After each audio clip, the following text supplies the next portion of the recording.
With the second highest death toll of all African conflicts, the Nigerian Civil War, also known as the Biafran War, is perhaps the single most significant event in Nigerian history.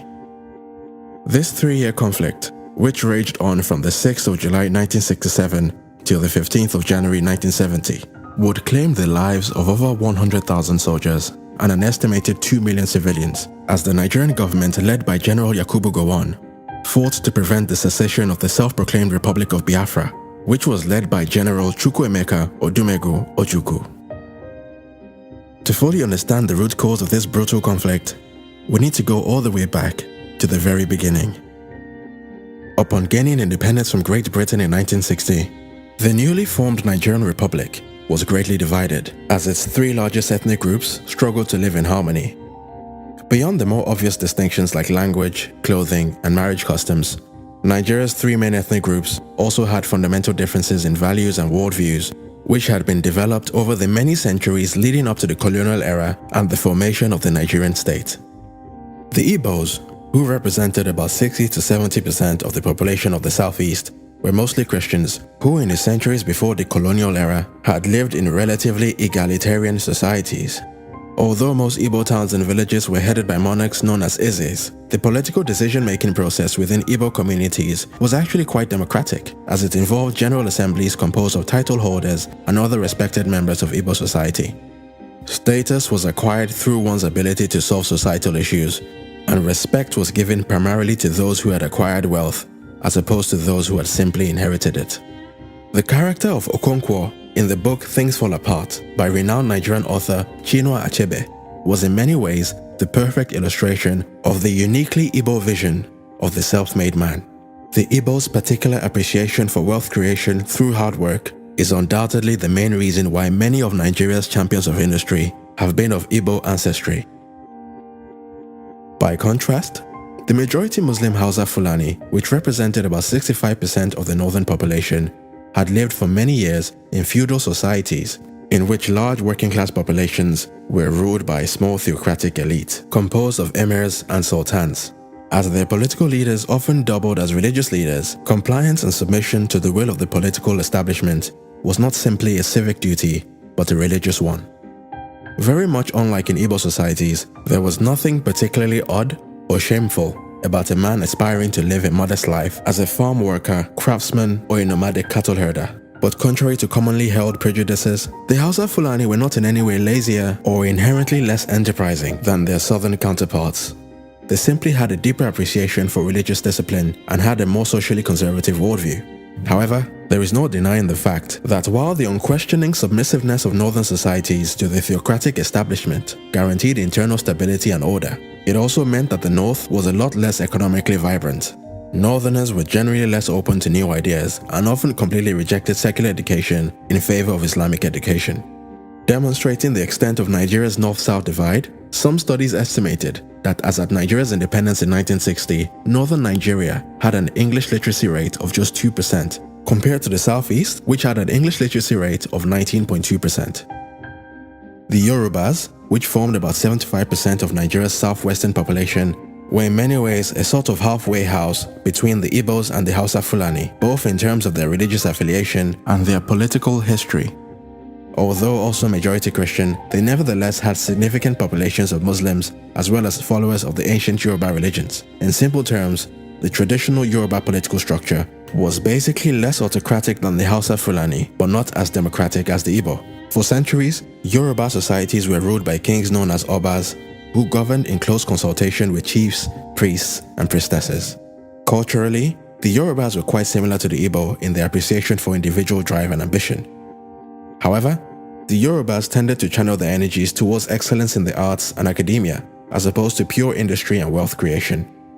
Many often point to the Yorubas' deep appreciation of the arts as the reason why many of Nigeria's most prominent cultural icons, such as Afrobeat legend Fela Kuti and the Nobel Prize laureate Professor Wole Soyinka, have been of Yoruba ancestry.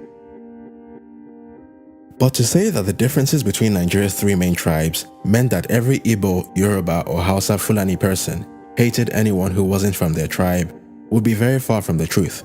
In reality, most Yoruba societies got on well enough with Igbo societies.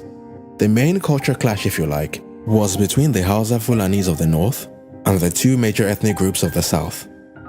Prior to the colonial era, ancient Yoruba kingdoms such as the Oyo Empire had for many years suffered under several waves of jihadi attacks by the Islamic Sokoto Caliphate of the north, led by the famous Sultan Uthman Dan Fodio.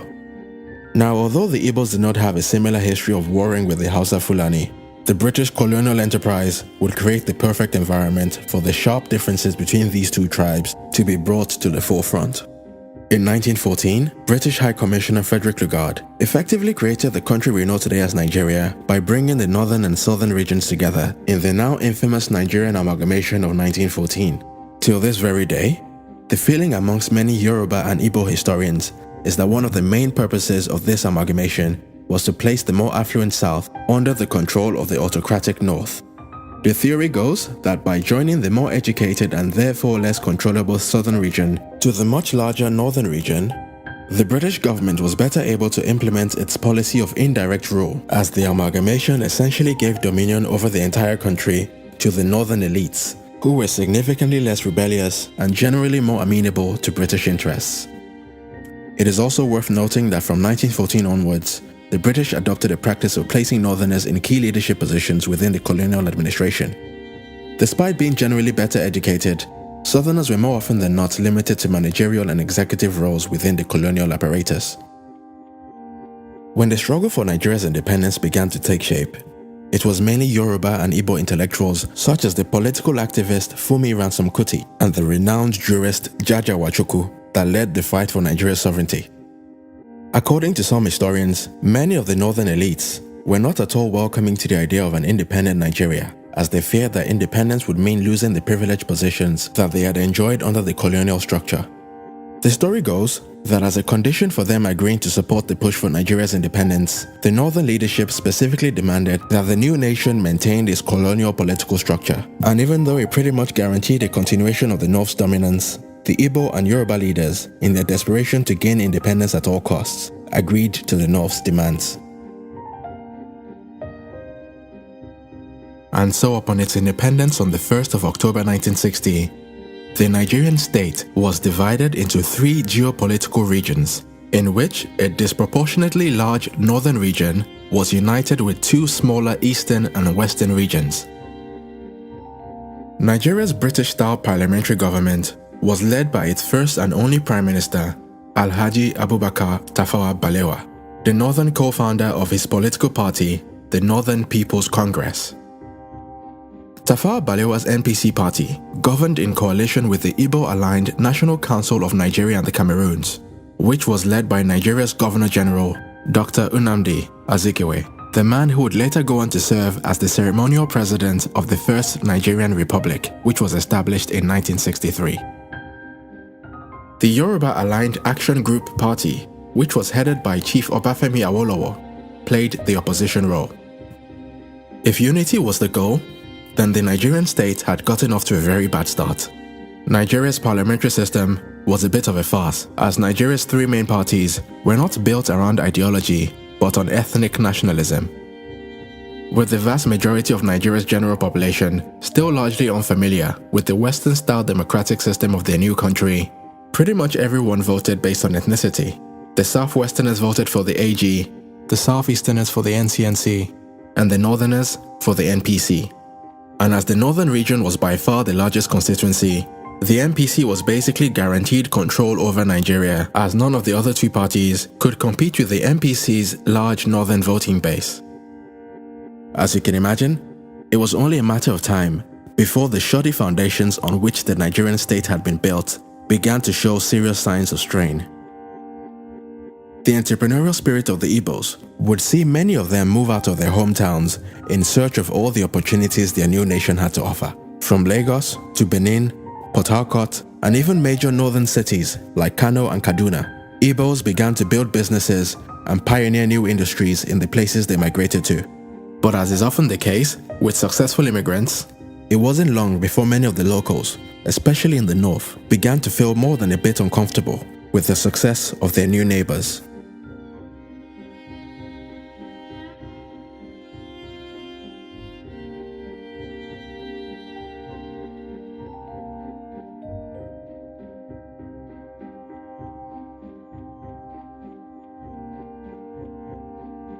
One thing I've noticed, Premier, while I've been here, is that Northerners seem to have, I might almost call it, obsession about the Igbos.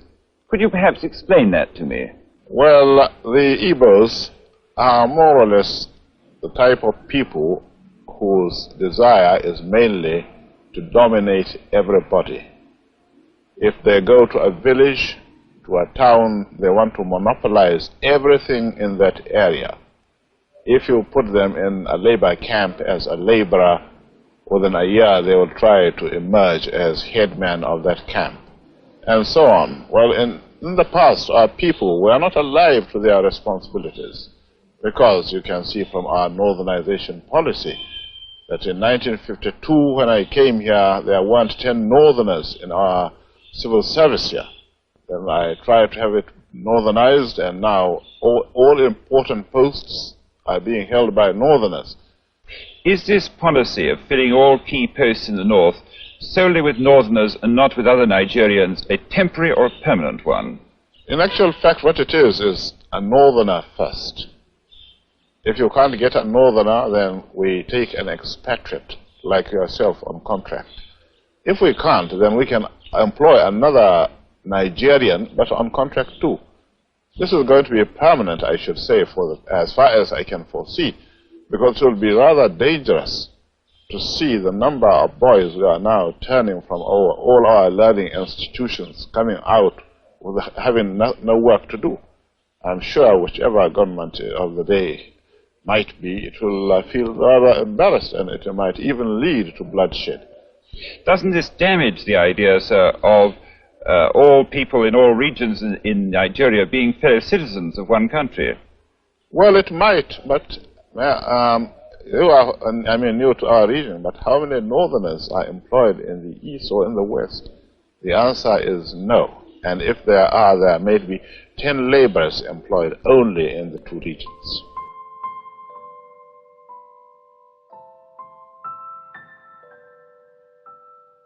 It was against this backdrop of rising anti-Igbo sentiment in the north that the chain of events that ultimately led to the Civil War would begin to unfold.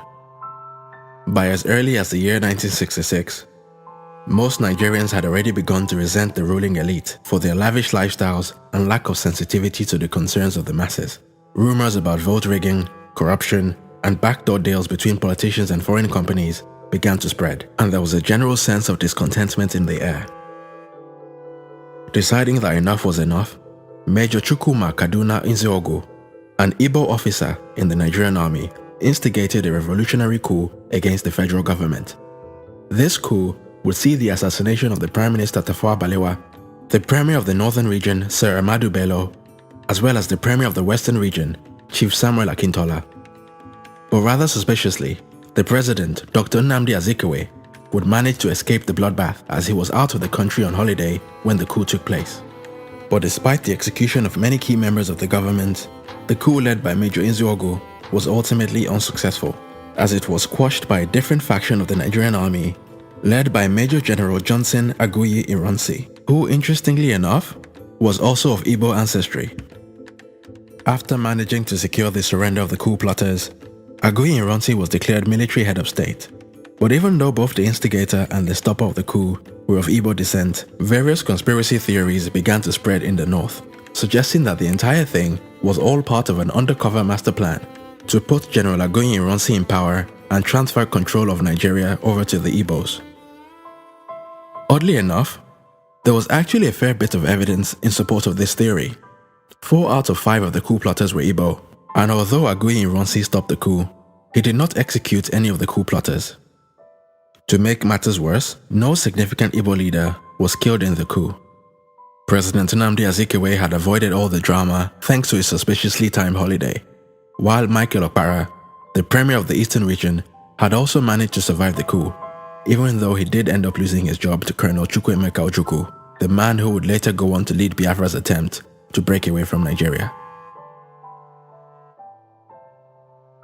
These anti-Igbo conspiracy theories would eventually grow from mere rumor and conjecture to an article of faith in the minds of many Northerners.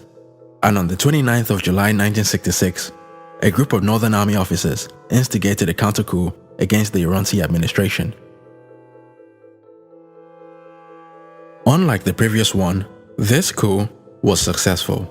Major General Aguiyi Ironsi was assassinated, and Lieutenant Colonel Yakubu Gowon, a northerner, was installed as Nigeria's new military head of state.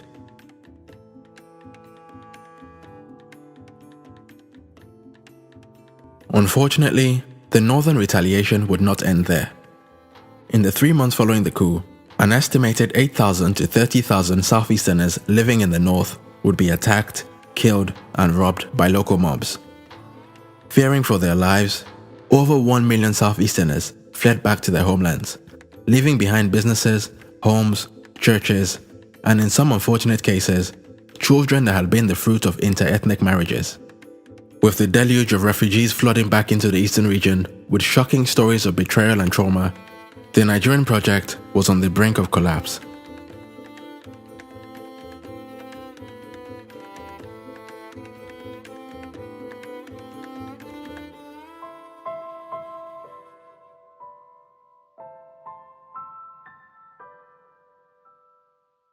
As many Easterners no longer felt safe in other parts of Nigeria, the military governor of the eastern region, Colonel Ojukwu, began to call for Igbos from all around Nigeria to return home.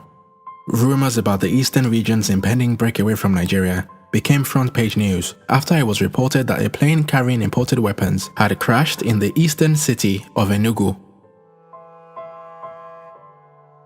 Knowingly or unknowingly, Colonel Ojukwu essentially confirmed all rumors with a series of rousing criticisms of the Gowon administration's failure to provide adequate protection to the thousands of Igbos who were being attacked and killed by people they imagined were their fellow citizens. With tensions at an all-time high, General Yakubu Gowon and other key members of the government agreed to meet with Colonel Ojukwu at a neutral location so that both sides could try to de-escalate the situation.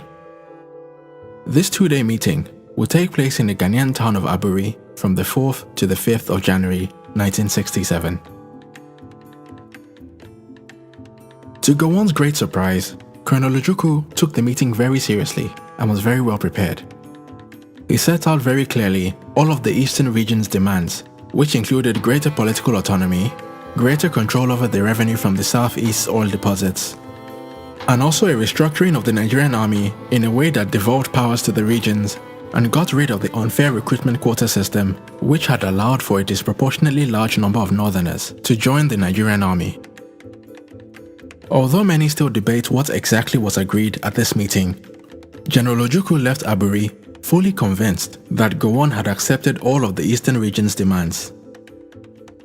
This controversial agreement, known today as the Aburi Accord, was not honored by the Gowon administration.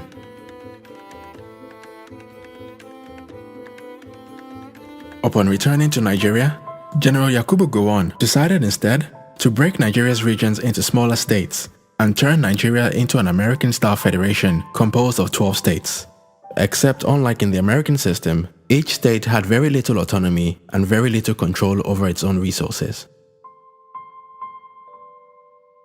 For many in the southeast, this was the last straw. With the Gowon administration having put its cards on the table, Colonel Ojukwu's mind was made up. He proceeded to consult with the various chiefs and traditional rulers of the eastern region, and on the 30th of May 1967, Ojukwu officially announced the secession of the eastern region and the establishment of the state of Biafra. And with the support of many key members of the southeastern leadership, Colonel Ojukwu cut all ties with the Nigerian army and was proclaimed General Ojukwu, Biafran President and Commander-in-Chief of the Biafran Army. The declaration of Biafra's secession was celebrated in the streets. For many, the establishment of Biafra was a long-awaited restoration of the pre-colonial sovereignty of the region and the beginning of a bright new dawn for its people. But unfortunately, the celebrations would be short-lived, as the Nigerian government's response was to declare war on Biafra.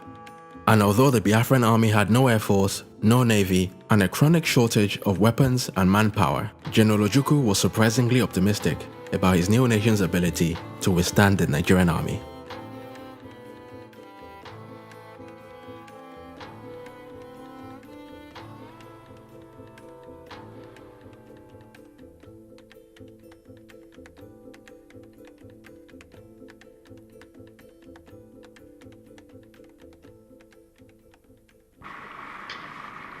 if civil war comes, and I do think it is imminent, you're quite right, it will for us be the price of freedom. Our people here have for a long time been prepared for this eventuality, and I am confident of their readiness. I think that when it does come, that the people on the other side would be surprised as to what they're going to get. And I'm confident that it will not last long. I can't say for certain what Lagos has got. When we lost direct contact with Lagos, they had some 4 battalions, ill-equipped, and I know that they have been purchasing a lot of arms since, and I know that they have negotiated and received a few armored vehicles. Prior to that, they had some scout cars. I know they have tried to get planes. I am not sure they have got them there. But on our side, we too have not been sitting quietly. There has been quite a lot of build-up. And I think what I have here is sufficient to maintain the integrity of Biafra and more.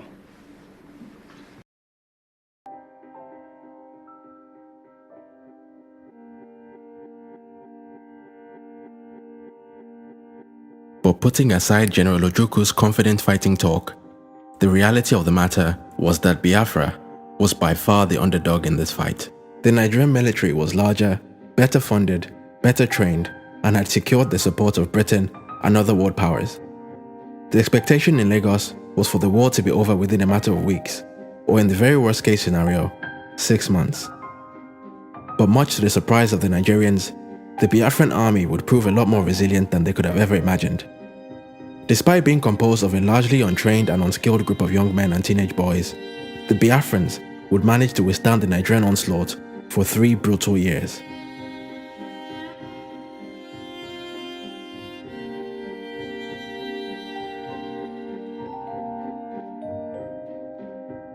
The early campaigns of the Nigerian forces were quite successful, as they quickly managed to reclaim significant Biafran cities and monuments.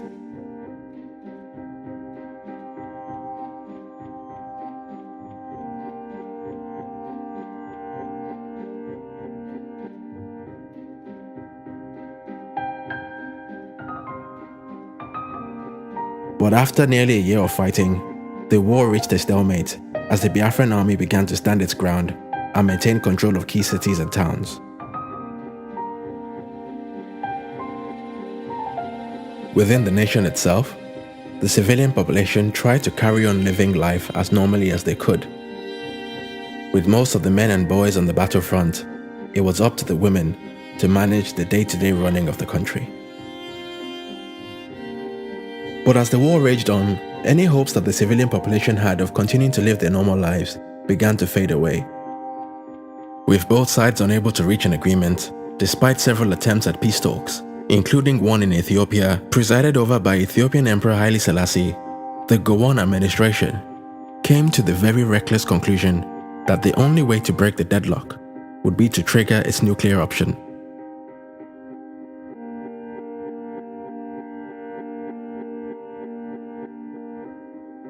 The Gowon-led forces mobilized to impose an economic blockade on Biafra, which blocked the flow of all food and ammunition supplies by land, air, and sea. This move would turn out to be perhaps the single most destructive political decision in West African history, as it would ultimately lead to the death by malnourishment of an estimated 2 million civilians most of whom were children suffering from the protein deficiency disease known as kwashiorkor. You see, prior to the war, dietary protein in the Biafran diet primarily consisted of locally sourced seafood, as well as dried stockfish, which was imported from Norway. Other sources of protein such as chicken, pork and beef were generally only enjoyed on special occasions, as they were often too expensive for the wider population. But as the blockade prevented the importation of Norwegian stockfish, and also restricted the local fishermen's access to the seas, the region's protein supplies were quickly depleted, and the national diet was reduced to almost 100% starch. As the war took place around the golden era of TV media, the images of millions of malnourished Biafran children, projected on TV sets worldwide, would be one of the global community's earliest introductions to the now infamous trope of the starving African child.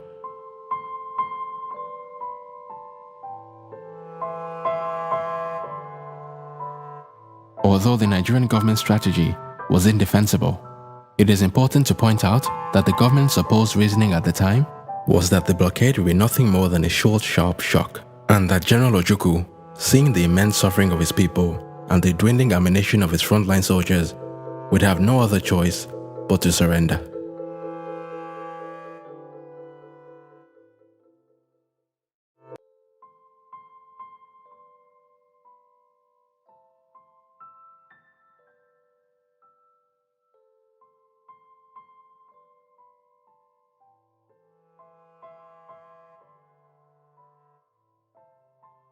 However, what the Nigerians had failed to realize was that the Biafran state had secured the support of a foreign benefactor of its own. Although the only countries to publicly recognize the state of Biafra were Tanzania, Gabon, the Ivory Coast, Zambia, and Haiti, Charles de Gaulle's France had taken a secret interest in Biafra as it saw it as the perfect addition to its sphere of influence in West Africa. According to French President Charles de Gaulle, Biafra was a just and noble cause, and so working closely with the French-aligned governments of the Ivory Coast under President Félix Houphouët-Boigny and the Gabonese Republic, led by President Omar Bongo, the French government helped to prolong the war by providing Biafra with weapons, mercenary fighters, and as much food as could be smuggled past the Nigerian blockade. France also publicized Biafra's cause on the international stage, describing the situation as nothing short of a genocide. The eventual discovery of France's involvement in the war would lead to protests on the streets of Lagos, with many accusing the French government of being the real reason why the war had continued, despite the fact that the Biafran forces had very little chance of overcoming the Nigerian military.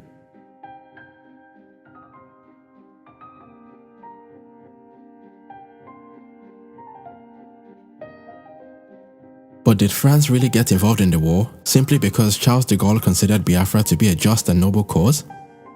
Well, not exactly. France's involvement was all about economics and had very little to do with some romantic desire for the Biafran people to share in the French ideals of liberté, égalité, and fraternité. Later investigations will show how the French state-owned oil company ELF had secured lucrative drilling agreements with the Biafran state. Had Biafra successfully seceded from Nigeria, these agreements would have guaranteed ELF access to the equivalent of 7% of Nigeria's oil supply, and given the French government a nice slice of the Nigerian pie, which since the discovery of oil back in 1956 had been enjoyed solely by the Shell BP oil company. Although the French government tried to keep its ties to Biafra secret, General Ojukwu did very little to hide his country's French connection. From as early as the first year of the war, General Ojukwu had already begun to suggest that French would be made compulsory in Biafran secondary, technical, and teacher training schools. In his own words, he was very keen for his people to benefit from the rich culture of the French-speaking world.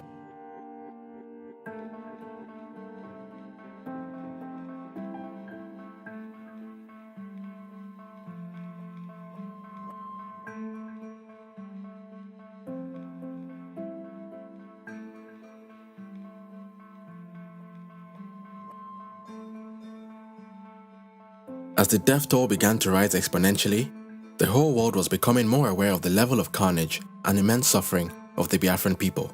The Nigerian diaspora was galvanized, and protests and counter-protests began to take place on the streets of London and New York. Some Nigerians blamed General Ojukwu for the deaths of his own people, arguing that by continuing in a war that he knew fully well he could not win, he was putting his personal ambition ahead of the lives of millions of people. But for many in the Biafran diaspora, the economic blockade was nothing short of a vicious genocide aimed at exterminating the Igbo people once and for all.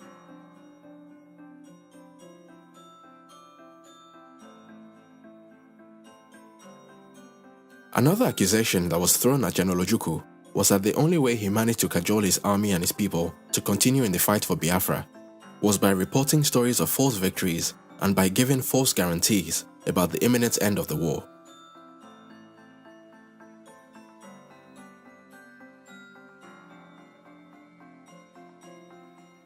On the Nigerian side, the government continued to double down on its position. Despite reports of horrific levels of death and suffering, the Gowon-led government refused to blink first and continued to accuse General Ojukwu of killing his own people by lying to them about their chances of winning the war. I do not wish to say anything on this occasion that might be regarded as prejudicial to the peace talks now going on in Kampala, Uganda. But in the words of Mr. Asika, the rebel leaders ought to know when enough is enough. They should call a halt to the shameless deception of innocent Igbos with reports of fictitious victories on the battlefronts. They should appreciate that the so-called diplomatic recognition by dubious characters cannot, in the least, alter the course of Nigerian history. It is sheer wickedness for Ojukwu and his clique to continue to goad innocent citizens to support rebellion and lay down their lives for a cause that is not just. The rebel leaders know in their hearts of hearts that all their false propaganda about genocide and massacre derives from personal ambition and the haunting fear of their own future and safety. Consequently, they do not know when to stop. I call on those who claim to love Nigeria and the Igbos to face realities and advise the people of the East Central State to lay down their arms and return to the fold. It is not enough for organizations and individuals to ask the federal government to cease hostilities while ignoring the evil intentions of the rebels. I honestly believe it is in the true interest of the Igbos that they return to the fatherland. I am satisfied that all other Nigerians have learned the lesson of our most recent history and the current civil war. And I pray to God that there will never be a repetition. You see, contrary to popular belief, the Biafran government was much more than just a rebel military force. General Ojukwu also assembled a group of elite writers and artists who were tasked with cultivating nationalist spirit at home and also spreading Biafra's message on the world stage. Political cartoons were put up all around the country, pushing simplistic interpretations of the causes of the war and demonizing not just the Nigerian military, but the Nigerian populace at large. On the international stage, notable members of the Biafran apparatus, such as Chinua Achebe and Gabriel Okara, publicized the plight of the Biafran people. They regularly denounced the actions of the Nigerian government and spoke about the atrocities they had witnessed in the country. The Biafran story became front-page news, and more members of the international community began to call on their own governments to take action. On the 29th of May 1969, Bruce Mayrock, an American student at Columbia University, set himself on fire at the United Nations headquarters in New York in protest of what he believed was a genocide against the nation and people of Biafra. He was pronounced dead the very next day.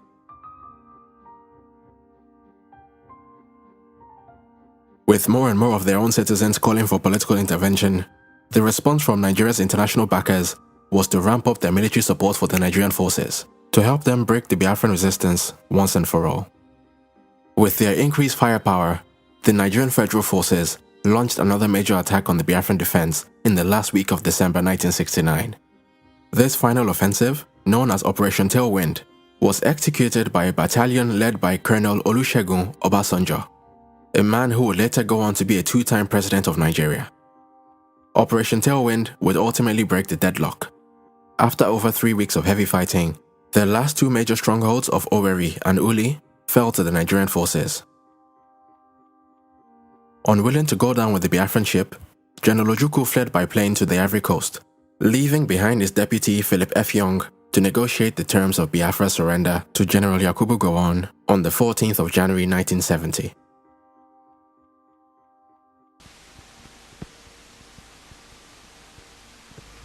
The so-called rising sun of Biafra is set forever. It will be a great disservice for anyone to continue to use the word Biafra to refer to any part of the East Central state of Nigeria. The tragic chapter of violence is just ended. We are at the dawn of national reconciliation. Once again, we have an opportunity to build a new nation. You will have heard that my government may seek the assistance of friendly foreign governments and bodies, especially in the provision of equipment to supplement our national effort. There are, however, a number of foreign governments and organizations whose so-called assistance will not be welcome. These are the governments and organizations which sustained the rebellion. They are thus guilty of the blood of thousands who perished because of the prolongation of the futile resistance. They did not act out of love for humanity. Their purpose was to disintegrate Nigeria and Africa and impose their will on us.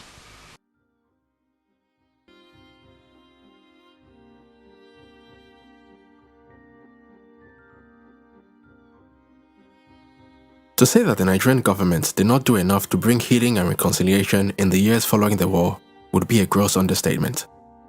Even the federal troops that were deployed to assist in the resettlement of the survivors of the war would be accused of taking advantage of the people that were there to help. I have complaints about the behaviour of your troops. Many women say they've been molested and raped. Men say their property has been taken away from them, looted. Do you know anything about this? I don't think that is true. To say general looting and raping and the rest of it, that couldn't be true. You know, in every war, there's always one or two odd soldiers who will behave in the out of the general pattern.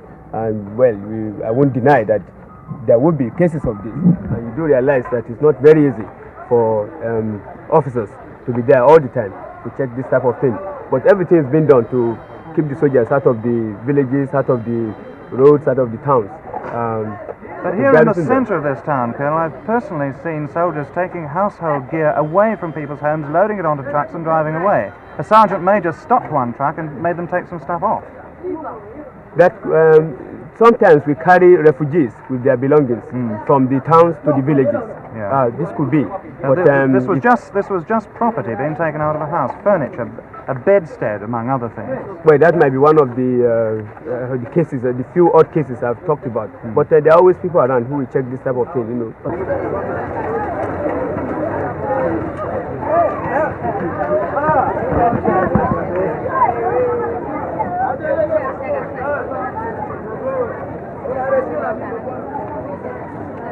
Have the federal troops behaved badly since they came here? Have they beaten people? That's seizing of their things. And seizing of their properties. They seize property? Properties, and they're forcing some girls and ladies. They are forcing them. Forcing themselves on girls yes, and ladies? Forcing them. Taking some wives from people try to do something in their lives. Have they been killing people? No. They don't kill civilians. Do they bring food in with them to feed the population? In fact, they don't. We are starving since 3 days now. We haven't taken anything. You are hungry? We are hungry. Very, very. Even my children, you can see them in the house now, lying down.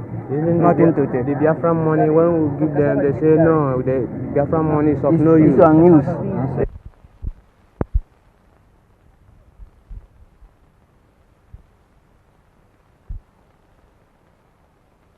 Do you know anything about raping or looting? No, I know nothing about that. No. What about food supplies? Is it true that the relief supplies are not coming in? Well, we have to make a distinction between the rural areas and the towns. It is coming into the towns because it's easier to arrange for transport.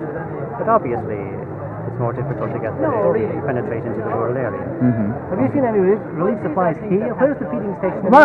No, this is my first visit to Owerri. I'm living about 8 or 9 miles away. The people who say that there isn't such a centre. Well, I've just come from the police barracks, and they are distributing food every day down in the police barracks to the people. Through the police, not the Nigerian Red Cross. Through the police. The war had left millions of Igbos homeless, bereaved, and unemployed.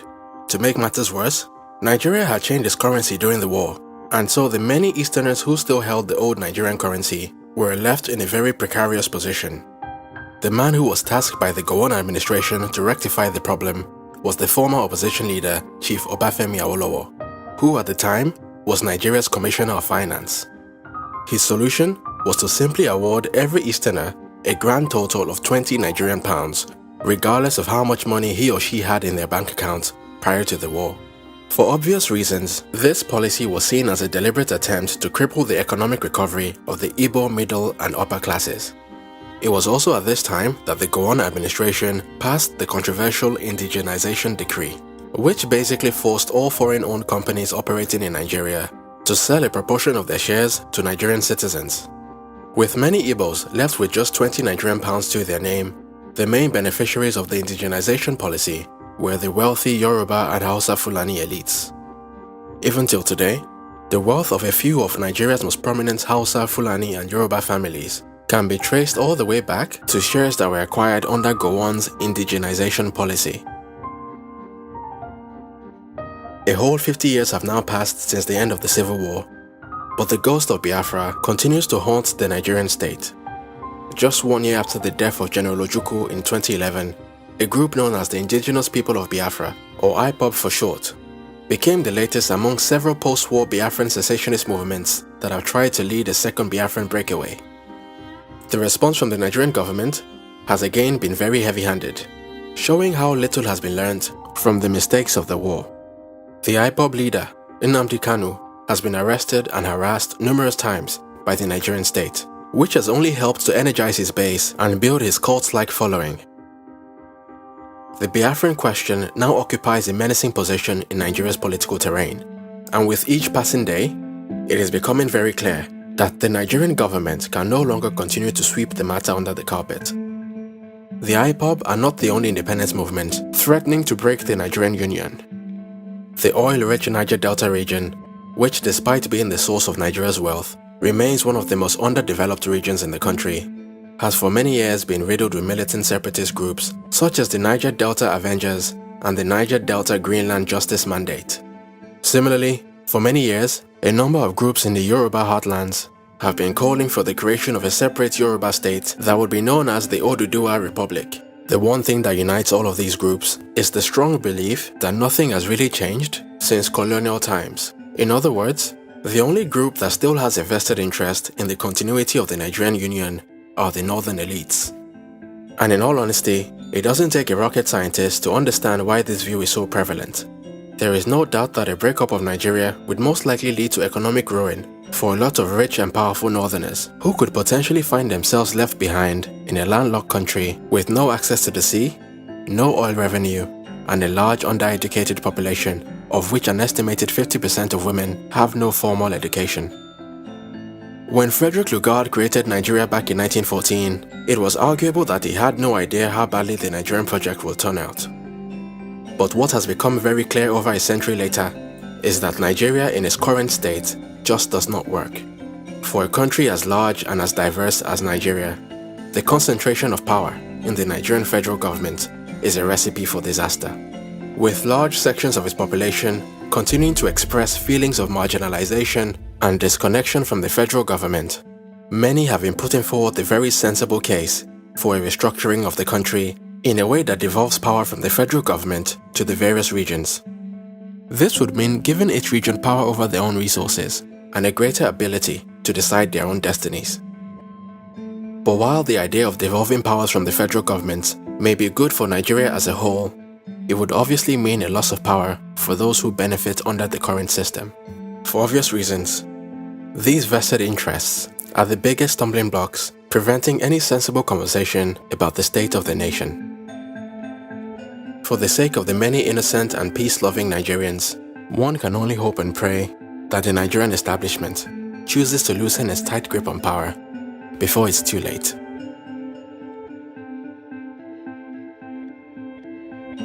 Once again, it's KB Taiwo for New Africa. If you've enjoyed this video and would like to see more content like this, then please like and share this video. And also consider supporting us on Patreon at www.patreon.com/newafrica. Thanks again for all your support, and until next time.